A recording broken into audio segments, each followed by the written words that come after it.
Saudações, queridos e queridas! Está no ar mais um Reunião de League com todas as novidades e informações do melhor campeonato de clubes da Ásia. Aqui você ouvinte fica por dentro de tudo o que rola no campeonato japonês. É isso aí, galerinha. Resumão completado da J1, J2 e da J3. JFL também, né? Que a gente ama muito.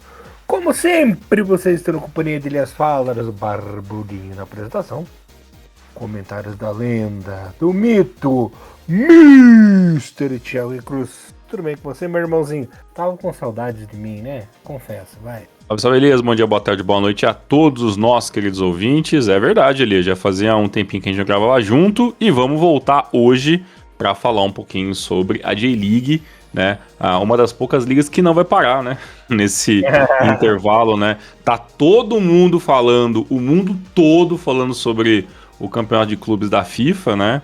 Que tá sensacional, eu tô gostando pra caramba de assistir os jogos. Mas a J-League, né, dessa vez não vai parar, né? Até comentei com o Elias, caramba, impossível. Eu jurava que a J-League ia ter alguma pausinha de algumas semanas, mas não, né? A J-League continua firme e forte. Nas datas que deveria parar, não para, né? E nas datas, né, que não tem necessidade nenhuma, né, de não parar, às vezes a liga acaba fazendo as suas próprias modificações. Mas vamos lá. Agora o Elias de volta. Um programa bem interessante para a gente relembrar alguns assuntos, né, envolvendo a J-League. Trocamos o turno, né, Elias? Eu acho que é um detalhe interessante, né? Trocamos de turno muito rápido, né? Já se passaram metade do turno dentro da primeira divisão do futebol japonês e também a segunda e terceira divisão está cada vez mais caminhando para o momento onde a gente já consegue dar uma destoada, né? As equipes que agora sim a gente pode ver, poxa, essa aqui realmente está com um cara que vai voltar, essa aqui está com um cara que realmente talvez não vai ser esse ano. Então as coisas começam a ter um pouquinho mais de forma nas 4 primeiras divisões do futebol japonês, e é isso hoje, de forma bem rápida, que a gente vai colocar a limpos, né, essas últimas 3 rodadas, até porque tá todo mundo querendo só falar sobre essa grande Copa, né, de equipes aí tá acontecendo pela FIFA, que tá sendo um torneio muito bacana. Não sei se vai ter outra, Elias, mas se tiver, vou te falar. Independentemente do Urawa conseguir alguma coisa ou não, ou melhor, os asiáticos conseguirem alguma coisa ou não nesse campeonato, com certeza é uma vitrine bem positiva, que eu espero que sirva para que a Federação Asiática, né, ou melhor, a Federação Japonesa de Futebol, seja um pouquinho menos bundona e comece a peitar um pouco mais a Federação Asiática de Futebol para tentar pleitear coisas melhores, porque tem tudo para ser uma grande vitrine, né, cara? Eu vou chamar de Super Mundial, né? Que tá sendo o nome mais popular, né? Mas a Copa do Mundo de Clubes está sendo muito bacana.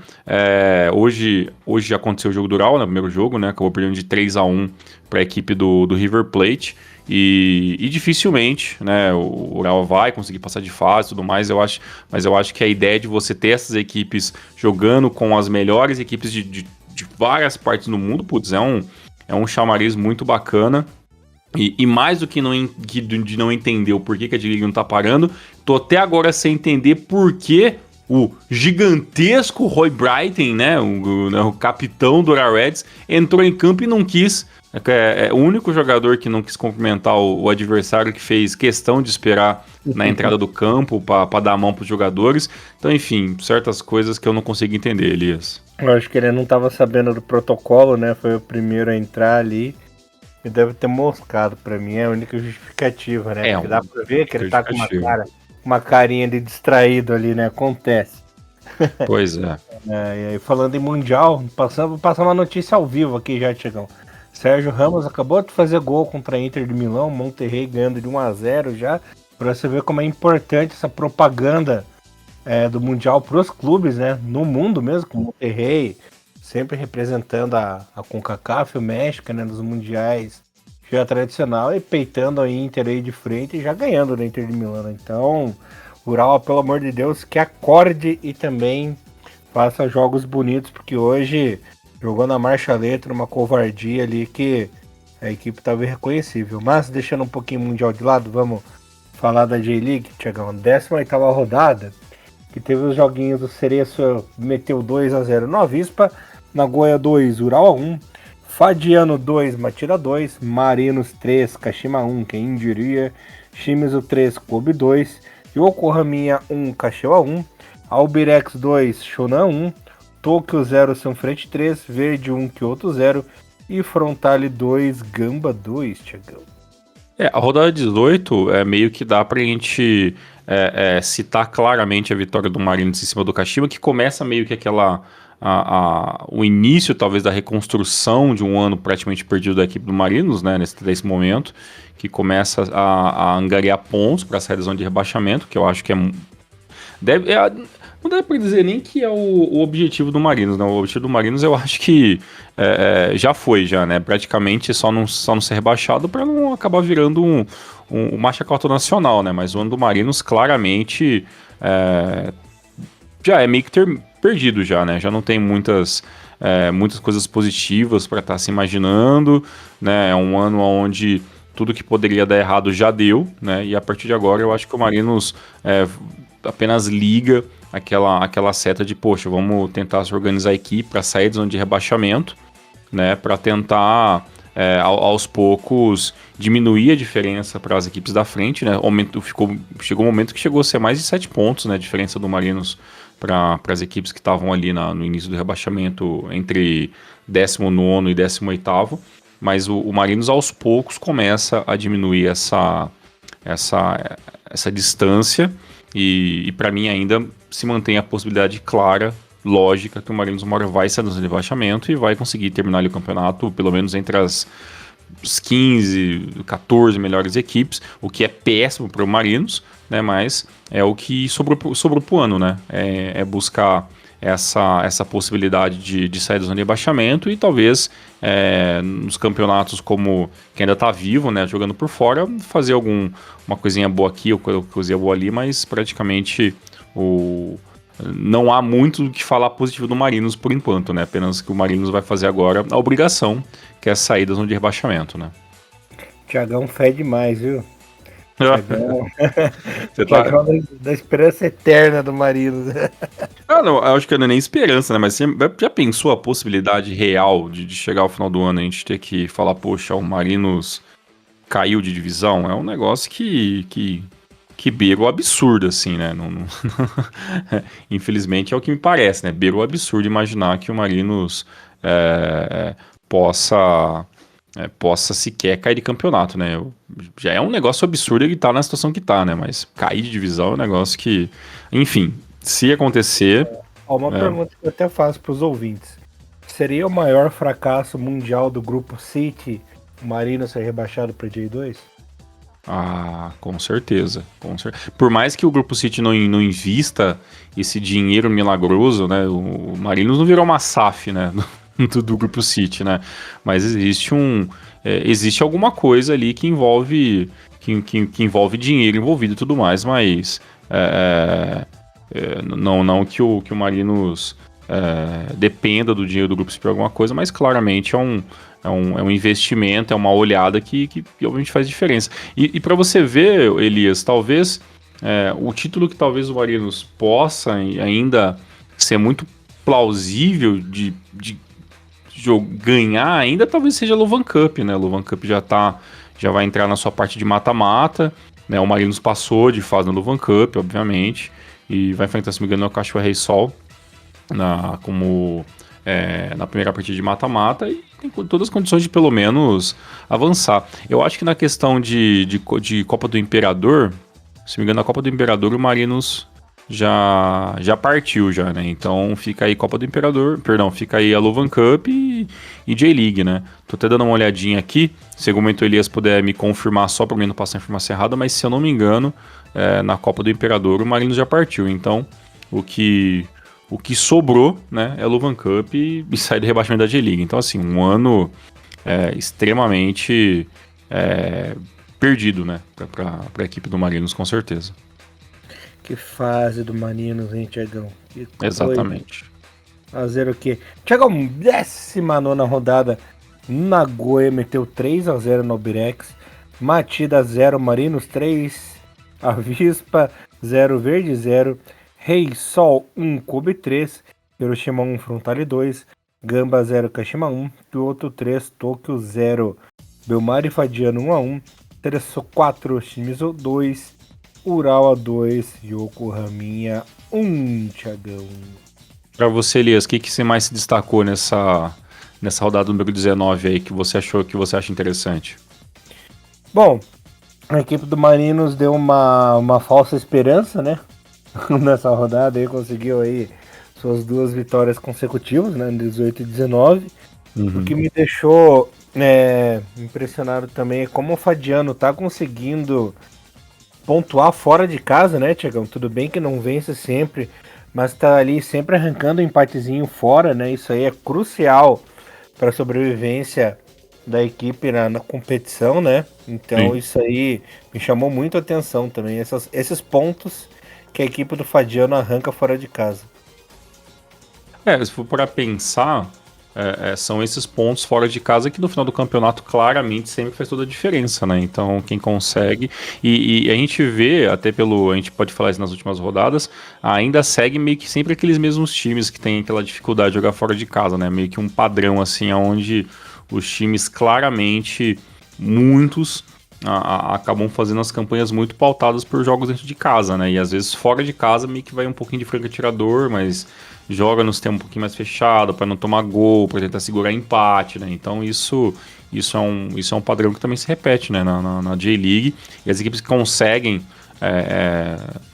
às vezes conseguir uma vitória ou outra fora de casa e ser equipes que roubam pontos fora de casa é o que acabam fazendo a diferença para você ter uma campanha minimamente um pouco fora da curva daquilo do esperado, né?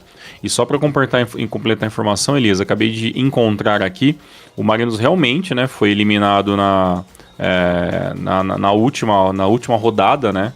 Que aí os 32 avos, né, de final ali com inúmeros times, né? O Marinos foi eliminado no último dia 11/6, perdendo de 2-0 pro Remier Aomori. Raimir. Isso, Raimir Aomori, pelo placar de 2-0. Então, o Marinos dá adeus à Copa do Imperador e vai ficar com o Luvan Cup e tentativa de saída realmente do rebaixamento da primeira divisão. Tiagão, você sabe que a coisa não tá boa mesmo quando você perde em casa pro Raimir Aomori, né, Tiagão? Mesmo que você jogue a equipe B, não tem desculpa, né? E ainda que tiver alguns jogadores que não dá nem pra dizer que é com o time B, né? Jogou com o time misto, claro, né? Mas jogou Elber, jogou Park Yu-Gil, jogou, sabe, o Watanabe, jogou Yamamura, jogou jogadores que tinha condições de fazer alguma coisa pela equipe e não aconteceu, então Marinos fora da Copa do Imperador 2025. E lembrando que o Raimir não é nem da J3, né? O Raimir é da JFL. Time de quarta divisão. Complicado. 20ª rodada, o Urawa meteu 2-1 pra cima do Kyoto. O Shonan perdeu o clássico ali pro Matida por 2-1. Yokohama 0, Frontale 1. Kashima e Hiroshima ficaram no 1. Tóquio 2, Cereço 2. Albirex, o maior algoz da história do Marinos, ganhou mais uma, 1-0. Como o Marinos complica pro Albirex, hein? Minha Nossa Senhora. Kobe 2, Nagoya 1. Verde 0, Rei Sol 3, Rei Sol aí, vou falar daqui a pouquinho. Fadiano 0, Avispa 1, Shimizu 0, Gamba 0. 2 destaques aí nessa rodada é que o Marinos é um dos maiores fregueses da história do Albirex, né? Como gosta de se complicar, como gosta de apanhar para o Albirex, né? Um negócio impressionante, cara, o histórico das duas equipes. E dando destaque também pro Rei Sol, no Rei Sol, que realmente o Portuga deu um gás para a equipe, né? Como a gente falou lá no nosso preview ali no começo do ano, que se esse time encaixasse ia dar certo, mesmo perdendo peças importantes, contratou bons jogadores e o coletivo do Rei Sol aí tá funcionando, né? Tá na segunda colocação e jogando muita bola. E falando sobre o Algoz, então um detalhe interessante que foi esse resultado de 3-0 do Rei Sol em cima do Verde. Nos últimos dias, né, as equipes jogaram 3 vezes, né, 2 pela Luvan Cup, né, jogos de volta, depois pela J-League, e nos 3 jogos o Rei Sol venceu o Verde, né, e 2 vezes jogando fora de casa, né, o Rei Sol meteu 3-0 no Verde, né, então de algoz, com certeza o torcedor do Verde não tá afim de ver a cara do Cássio Reysol durante um bom tempo. E olha que, como a gente falou, né, Elias, o Reysol, por mais que tenham elencos interessantes, que consigam manter, trazer jogadores de base e tudo mais, o que o Reysol faz com essa equipe, ela é muito interessante, porque no começo do campeonato eu não imaginava que teria todas as condições assim de estar tão positivo, né? Dentro da J-League, uma equipe que dá para você dizer que, por mais que corra por fora pelo título, né? Hoje coloca no bolso as equipes que você imaginava que não colocaria, né? Então você vê o Reysol depois de 20 rodadas, entre os 3 primeiros colocados, chegando a colocar uma certa pressão em cima do Kashima, que é o líder absoluto do campeonato, né? Ficar pleiteando ali, trocando posições com o Kyoto, né? Que também é uma outra equipe também que faz um campeonato completamente fora da curva, né? Então, o coletivo dessas equipes, e agora falando especialmente do Reysol, fazem uma diferença absurda para com que essa equipe faça talvez um dos melhores campeonatos desde, né, dos últimos anos, que conseguiu pontuações astronômicas nas últimas rodadas e conseguiu quase vaga para CL e fez recuperações interessantes. No começo dos anos 2010 venceu o campeonato. Então, assim, o Reysol é um case de sucesso no fator de saber fazer muito bem, né? E muitas vezes com um elenco muito mais barato, né? Então, por mais que o Reysol não seja a equipe mais modesta e pobre da primeira divisão, tá longe de ser um dos gigantes que conseguem ter um investimento gigante praticamente todo ano, né? Como o Real Reds, Kashima, San Francisco Hiroshima, Kawasaki Frontale, Cereço e assim por diante. Então, um campeonato muito, muito positivo. Se não tivesse nessas rodadas mais atuais, né? Se não tivesse ali o tropeço de 3-0 jogando fora de casa por Matida e na última rodada, na penúltima rodada perdido para o Kobe, era bem provável que hoje o Reysol seria ele, né? O líder do campeonato e lutando contra a pressão de um Kashimano correndo atrás, né? Então, é questão de um detalhe ou outro aí que o Cássio Reysol não está literalmente disputando ponto a ponto essa J1 2025. Agora, em relação ao jogo do Obrex Niigata, né, que conseguiu uma vitória importante, né? Uma vitória que mantém ele a 1 ponto, né, fora da zona de rebaixamento. Coloca uma pressão muito grande em cima de FC Tóquio, de Shonan Bellmare e até mesmo ali de Nagoya Grampus e do Verde, né, que hoje é o 14º com 24 pontos, e tem uma diferença apenas de 4 pontos, né? Se for ver, 4 pontos é o que distancia hoje, por exemplo, a equipe do Obrex Niigata com a 13ª colocação praticamente, né? Então, se você parar a pensar entre 4 e 5 pontos, hoje você coloca o Obrex completamente fora do rebaixamento e colocar outra equipe dentro do rebaixamento. Então, uma vitória pode mudar tudo. E os últimos 2 jogos que o Marinos venceu, jogou e convenceu bem, né? Fez 6 gols nos últimos 2 jogos, né? Aparentemente tinha resolvido o problema da defesa, né? Parou de ser uma equipe muito vazada, a equipe do Marinos, conseguiu jogar um pouco mais fechado, parou de tomar gols. Então eu acho que tem ali uma ascensão, só que chega contra a equipe do Obrex Niigata, realmente o Obrex sabe jogar contra a equipe do Marinos, e esse foi o jogo que teve o maior público da rodada, né? Incrivelmente, o maior público da rodada foi num jogo, né, de 30 mil espectadores, com 2 equipes que estão lutando para tentar sair do rebaixamento, né, o que foi muito curioso, e foi um jogo interessante, né, um belíssimo gol ali da equipe do Obrex que conseguiu fazer a vitória. Se não me engano, o gol foi do jogador brasileiro, agora me fugiu o nome, deixa eu ver aqui qual que foi, o Danilo Gomes, que conseguiu fazer um belo chute de fora da área, a bola entrou no ângulo sem chances pro goleiro do Marinos, e depois segurou. O Marinos teve momentos que conseguiu colocar bastante pressão, chegar perto do gol, faltou sempre aquele detalhezinho de cuidar um pouquinho mais na bola, nas finalizações, mas o Marinos tinha condições de sair com empate, mas o Albirex mostrou um pouquinho mais de empenho em querer essa vitória, e eu acho que não ficou ruim, né? A vitória ficar pelo lado do Albirex e mantém um pouco desse tabu, né, do Marinos não ter vida fácil com o jogo com o Albirex, independentemente se é dentro ou fora de casa. Maravilha, Thiagão. Uma coisa que eu queria falar sobre Marinos é que ainda há muita esperança mesmo, Thiagão. Você tá certo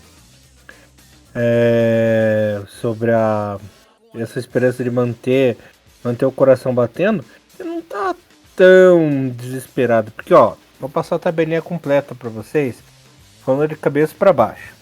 Nesse momento, a equipe do Marinos tem 19 jogos e a Lanterninha tem 14 pontinhos. A primeira equipe fora da zona é o FC Tokyo com 20, com 19 jogos também. Então não tá aquela coisa impossível, né? Não tá uma distância tão absurda assim. E a maioria dos times que estão lá pra cima com 22, 23, 24 pontos, todos já tem 20 jogos, né? Então a coisa que ajudou a Marinos por essas duas vitórias aí, a coisa não tá tão feia assim, né? Nós vamos ver o que vai acontecer. Aproveitando, falar que em 19º tá o Corminha com 19, e quem abre a zona é o Albirex com 19, né? Então foi o jogo dos desesperados esse aí, né? Já na liderança, isoladíssima, tá o Kashima Antlers com 41, em segundo a equipe do Rei Sol com 37, e em terceiro o surpreendente Kyoto Sanga com 34, né? Essas equipes estariam aí nesse momento para jogar a ACL. Lembrando que algumas equipes têm 20 jogos, o time do Urawa tem 21 porque adiantou suas partidas para jogar o Mundial, né, Thiagão? Então, esse aí é um dos motivos, foi uma estratégia do Urawa adiantar suas partidas, talvez porque a JFA falou, a gente não quer parar o campeonato, então adia esses jogos aí pra gente, pra continuar normal. Foi uma tática esperta aí da federação para continuar o campeonato. Tiagão, e o artilheiro do campeonato é o nosso querido Léo Ceará do Kashima Antlers com 12 golzinhos. É Thiagão, isso aí. Isso aí. Mais alguma coisinha que você queira falar aí da J1? Só pra gente fechar e passar pra segunda e terceira e a JFL, tem uma coisa que você falou que realmente me chamou a atenção. A gente falando sobre a questão das classificações das equipes que tem 19 pontos. Se você parar pra pensar, quem tá realmente pior do que o Kyoto, pior do que o Marinos, pior do que o próprio Yokohama FC, que hoje são os dois últimos colocados, por exemplo, a equipe do Shonan, que já tem 20 jogos, o Nagoya que tem 20 jogos, né? Se o Albirex, o Kyoto e o Marinos vencem as suas partidas, coloca uma pressão ainda maior nessas equipes que já tem 20 jogos, né? Então é bem provável que daqui 2 semanas a gente tenha uma nova mudança nisso, né? Porque a gente vê aí, por exemplo, o Marinos vem de 2 vitórias e 1 derrota, né? Das últimas 3 rodadas apenas. O Yokohama FC vem de 1 empate e 2 derrotas consecutivas nas últimas rodadas. O Albirex vem de 2 vitórias e uma vitória, uma derrota e uma vitória agora contra o Marinos. A equipe do FC Tokyo realmente está com dificuldade de vencer, vem de 2 derrotas consecutivas e conseguiu um empate nessa última rodada contra a equipe do Cereço. E o Shonan já não vence há 4 rodadas, né? Então, praticamente nas últimas 3 rodadas são 2 derrotas e um empate, né? Então, assim, as equipes estão deixando de pontuar, né? Talvez desse bolo do 15º para baixo, o mais regular seja a equipe do Nagoya, né? Mas o 16º para baixo é muito imprevisível saber quem realmente vai ter forças para lutar pelo campeonato, para conseguir coisas melhores e tudo mais. O Shonan já mostrou às vezes que tem uns lapsos aí, né? Que o FC Tokyo, por mais que não faça um campeonato brilhante, pode ser que uma hora engate de 2 vitórias consecutivas e consiga uma pontuação para respirar. Mas com certeza vai ser a parte de baixo da tabela da J-League, ela vai ser essa troca de posições praticamente o ano todo. E a última informação é que talvez o jogo mais esperado da rodada, e que nem foi um jogo tão bom assim, acabe sendo o jogo entre o Kashima e o Sanfrecce Hiroshima, né? O jogo foi só 1-1, né? O Kashima estava perdendo o jogo desde os 19 minutos, né? Com o gol do Higashi, e foi conseguir um empate Salvador com o Léo Ceará lá nos 93 do segundo tempo, e essa vitória mantém um ponto a mais, dá uma esfriada nessa tentativa do Hiroshima de fazer algumas pontuações e voltar a ficar entre os 3 primeiros, mas apesar de ser um jogo muito pegado, ele foi um jogo muito truncado, então não dá para dizer que foi um grande destaque dessa rodada, porque realmente não foi um jogo tão bom assim, mas um jogo importante para falar em relação à parte de cima da tabela, e o Kyoto vencendo o FC Tokyo fora de casa, fez uma belíssima vitória com a sua torcida, né? O que o FC Tokyo jogou fora de casa, na casa do Kyoto, fez uma bela vitória e consegue pelo menos se manter mais um pouquinho nesse sonho, né, remoto de ficar entre as 3 primeiras colocações e quem sabe jogar a Série 2 no ano que vem, mas a gente sabe que esse sonho também é um pouquinho difícil. Elias, vamos falar um pouquinho sobre J2, que tem bastante coisa acontecendo lá por lá também. J2 pegando fogo aí com a sua 19ª rodada, também fechando o primeiro turno com Mito 1, Sagan 0, Sapporo e Mabari ficaram 2-2, Toyama, Katare Toyama 0, Fujida 1, Renofa e Waki FC ficaram 2-2, Montedio Yamagata 3, Vegalta Sendai 4, um jogaço, Júbilo 4, RM 0, Nagasaki 3, Red Bull, a minha 3, Red Bull 8-1, Blauwitz 2, Kofu e Kumamoto ficaram no 1-1, Tokushima Vortex 3, Jeff United 3, e ficou assim, Thiagão, a classificação final aí do primeiro turno.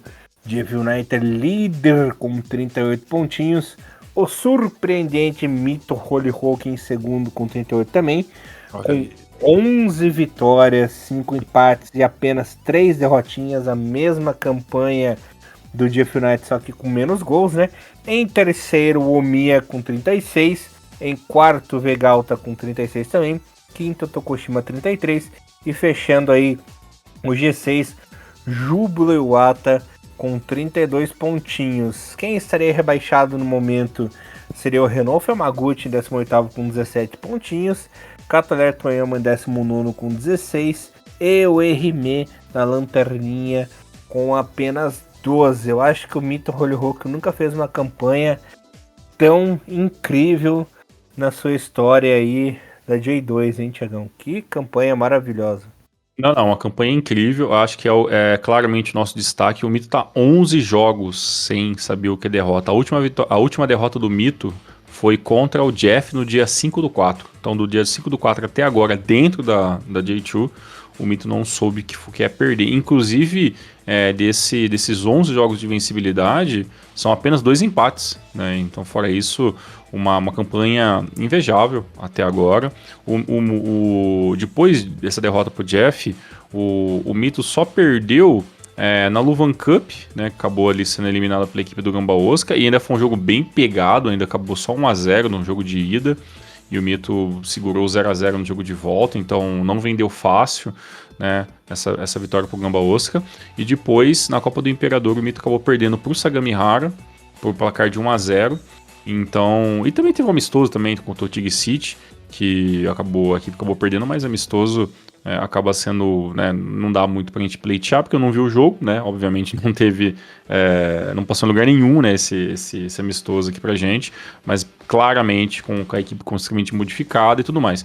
Então, a estratégia do Mito é muito simples, né, é a J2.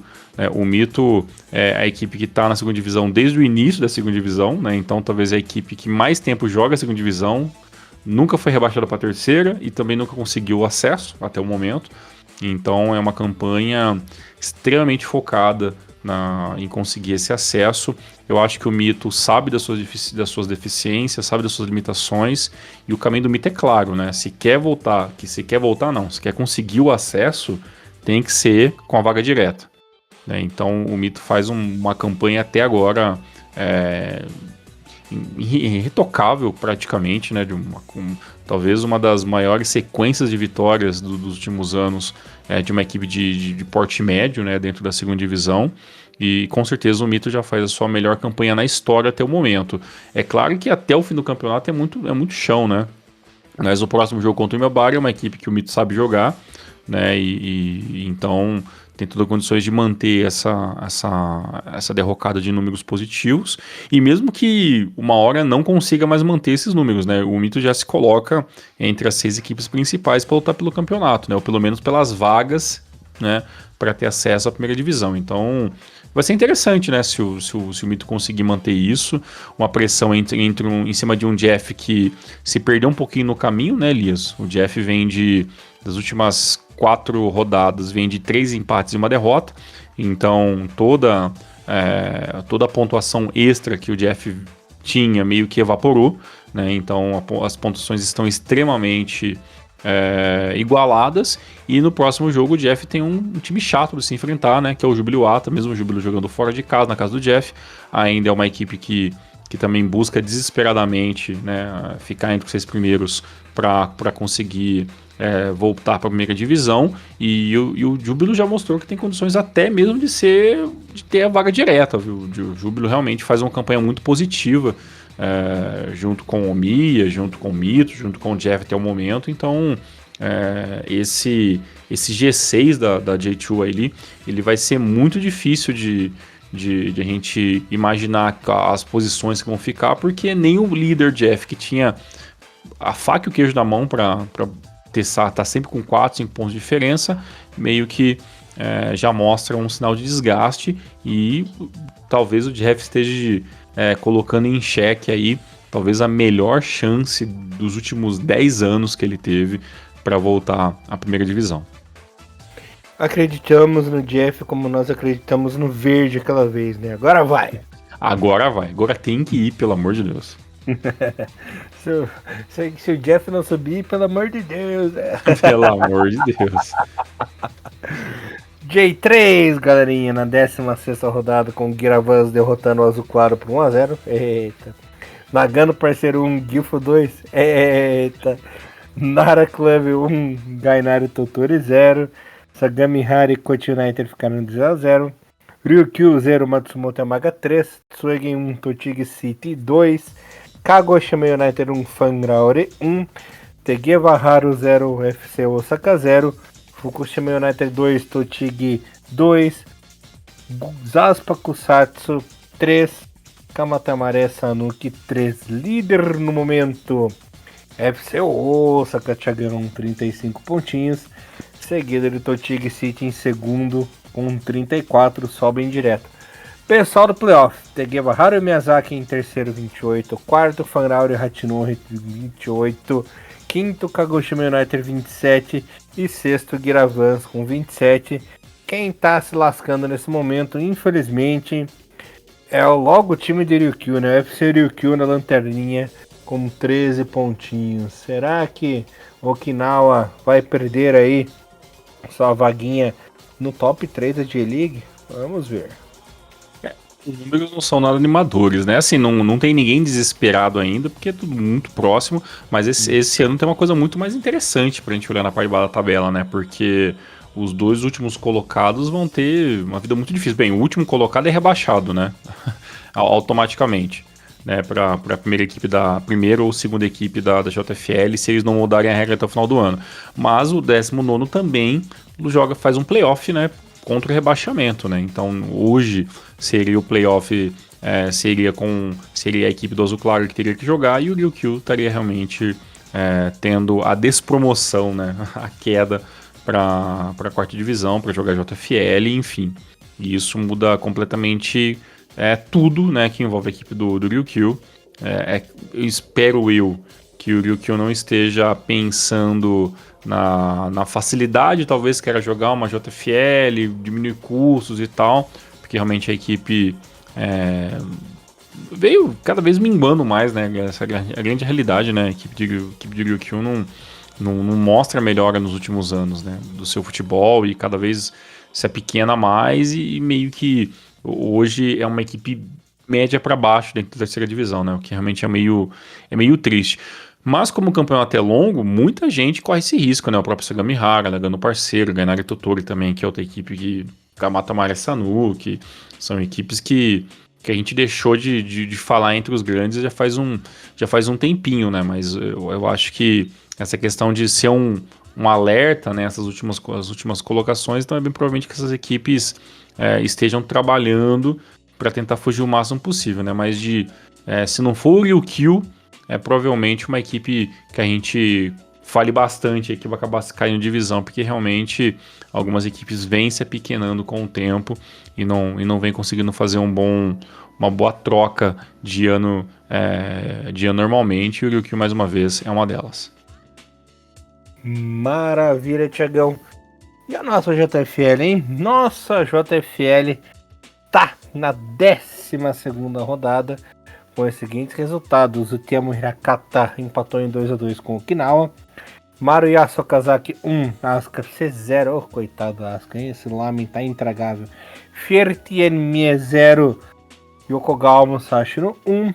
Verespa 8 1, Haimiro Aomori 0. Criação Shinjuku 0, Grula Morioka 1. Honda FC 1, Minebeia 3. Yokohama 1, Atlético Suzuka 2. Hilux Shiga 1. Brilbreca Urayasu 1. O Thiagão tava esperando falar esse nome, né? Na liderança, Haimiro Aomori com 25. Em segundo, Okinawa SV no playoff. Caindo nesse momento, o Asuka FC com apenas 5 pontinhos. E o Okagawa Musashi no playoff com apenas 8 pontinhos, Thiagão. Exatamente, nessa rodada a JFL marcou o retorno pela primeira vez, né, a estreia na temporada do Kim Kazu, né, que jogou pela equipe do Suzuka Point Gators, até vestiu faixa de capitão ali no finalzinho do jogo ali e tudo mais, deu declaração, ele atualiza o seu próprio recorde, né, pessoal, né, e mundial, né, como jogador mais velho em atividade. Dá indícios que talvez agora ele tenha condições talvez de jogar um pouco mais, mas a gente sabe que isso é muito relativo, né, àquilo que o jogador, né, Kazu pode fazer nessa altura, essa altura da sua carreira, já que a idade claramente é um fator. E uma coisa bem interessante é um número altíssimo de pessoas que tiveram nessa última rodada da JFL, né, no jogo do Criação Shinjuku, em torno de 16.757 pessoas assistindo um jogo de JFL. Isso é muita coisa, né? Se a gente parar pra pensar, né, Elias? Como é um negócio hoje que, infelizmente, é meio que absurdo, né? Hoje, numa segunda divisão, às vezes, de campeonato de campeonato brasileiro ou em campeonatos regionais, você não consegue colocar 16 mil pessoas para ver um jogo, né? Então, depende do jogo, nem na Série A você consegue colocar tudo. É praticamente, se não for a lotação máxima, é bem próximo da lotação do Estádio do Santos, por exemplo, né? E a gente teve esse público gigantesco, né? Dá pra dizer gigantesco até pela proporção de uma equipe de JFL, e segue sendo esse propósito aí do Criação Shinjuku ser a primeira equipe, né, de Shinjuku a chegar na terceira divisão e tudo mais. Então mostra-se que tem um trabalho, né? Mas esse trabalho ele passa um pouco longe de resultados, né? O Criação vem tendo nos últimos 2 anos ali campeonatos bem modestos para ruim, né? Então, por mais que talvez existe uma tentativa ali, né, de você fazer um campeonato, de você fazer uma equipe, né, a ganhar cada vez mais espaço e acabar chamando mais atenção de patrocinadores, isso virar dinheiro, para isso virar uma boa equipe, essa equipe conseguir uma promoção, é um caminho meio longo. Mas achei interessante, né, que o Criação consiga, né, esse tipo de holofote, e espero que outras equipes também consigam, para fazer outras equipes da JFL também ter essa condição de conseguir ali bons resultados, né? Mas, fora isso, a equipe do Criação Shinjuku ainda continua sendo uma equipe muito, como eu posso dizer, muito instável, né? Para dizer o mínimo, né? Mas como são 12 rodadas de 30, né? Eu acho que muita coisa ainda pode acontecer aí no campeonato. Eu não sei se dá pra... Você já consegue, Elias, talvez apontar um favorito, né? Tá cedo. Tá cedo demais, né? Okinawa brigando ali por cima, mas tem Vesta 8, tem o Honda FC, né, Raimir, né, mas ainda eu acho que realmente é muito cedo mesmo, mas a pontuação tá muito próxima, né, então parece que esse ano vai ser mais equilibrado do que o ano passado, né, eu só não sei se esse equilíbrio quer dizer que tá todo mundo muito próximo ou tá todo mundo meio próximo para baixo, né, então até para isso a gente vai ter que esperar um pouco, né? Já que a gente não tem mais equipe invictas, né? Praticamente depois de 12 jogos, todo mundo pelo menos perdeu uma vez no campeonato. Então, as 5 primeiras colocações, a diferença é de 3 pontos, né? Então, um campeonato muito, mas muito, muito aberto nesse ano na JFL. Tiagão, mais alguma coisinha que você queira comentar, meu querido? É só isso. Hoje foi bem enxuto, bem rapidão para todo mundo aí pegar os pontos mais importantes da J-League 2025. Agora com Elias de volta aqui ao comando dessa nave maluca, a gente volta a falar sobre J-League nos próximos. E deixe já uma dúvida para vocês. Vocês querem que a gente fale sobre o Super Mundial de Clubes? Né, talvez, obviamente, talvez a gente não vou nem falar que vamos falar jogo a jogo, porque isso já é impossível, já está acontecendo as rodadas e tudo mais. Mas se vocês acharem interessante, comentem pra gente, ou mandem lá no nosso grupo, no nosso privado, onde vocês acharem melhor, opiniões como vocês gostariam que a gente fizesse sobre uma pequena cobertura sobre o Super Mundial de Clubes. A gente pode estar falando tanto num programa junto de J-League, né, como uma aspas ali, ou a gente pode fazer um programa falando só sobre as equipes asiáticas, claramente dando ênfase ao Our Reds, né, e sobre a campanha, aquilo que for possível fazer nesse campeonato, né, que vai se estender aí praticamente até o mês de julho. Então, se vocês acharem interessante, né, deixe nos comentários desse podcast, manda lá mensagem no grupo do WhatsApp do Hinomaru, tá? O link do grupo do WhatsApp está aí nas nossas redes sociais também, ou mande mensagem no nosso direct lá do Instagram, que nós estamos sempre olhando. E também agora estamos lá no TikTok, mas quem fica no TikTok é só bom tempo, porque lá é lugar de maluco. Elias, se você ainda não abriu a nossa caixa de mensagem do TikTok das últimas semanas, boa sorte, cara. Eu entrei lá e assim eu fiquei extremamente perdido na quantidade de mensagens e de vídeos relacionados que vão mandando pra gente. Então, a galera muito bacana, mas a gente deixa essa rede social pro jovial Thiago Bom Tempo, que pra mim, pro Elias, não dá. O nosso varonil, né? Thiago Bom Tempo. Exatamente, o varonil Thiago Bom Tempo.